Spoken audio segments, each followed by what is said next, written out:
Hi gentlemens, Himalaya AC works Anantapur and Ballari. Old వీడియోలో అయితే ఒకటి రెస్టారెంట్లో డీప్ ఫ్రీజర్ ఇన్స్టలేషన్ చేయాలని చెప్పాం కదా. సండే రావడం జరిగింది. మొత్తానికైతే ఇన్స్టలేషన్ చేశాము.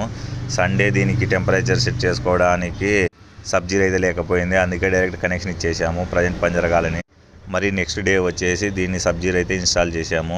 ఇప్పుడు వచ్చేసి -3 degrees దీన్ని టెంపరేచర్ సెట్ చేసాము. -3 degrees టెంపరేచర్ రాగానే అవుట్డోర్ ఆటోమేటిక్గా కట్ ఆఫ్ అవుతుంది. మరి రోజంత టెంపరేచర్ పెరగగానే ఆటోమేటిక్గా ఆన్ అవుతుంది. దీనివలన కంప్రెసర్ మీద లోడ్ పడదనమాట. మనం ఇన్స్టలేషన్ చేసిన 3-4 minutesకే ఫుల్ బీర్లు అయితే చిల్డ్ అయ్యాయి. అందులో అప్పుడు ఆల్రెడీ బీర్లు పెట్టేశారు. ఇన్స్టలేషన్ చేసిన తర్వాత చెక్ చేద్దామని అక్కడే ఒక 10 minutes ఉన్నాము. ఆటోమేటిక్గా -3 degreesకి 10 minutes 15 minutes కల్లా వచ్చేసింది. ఆటోమేటిక్గా అవుట్డోర్ కట్ ఆఫ్ అయింది.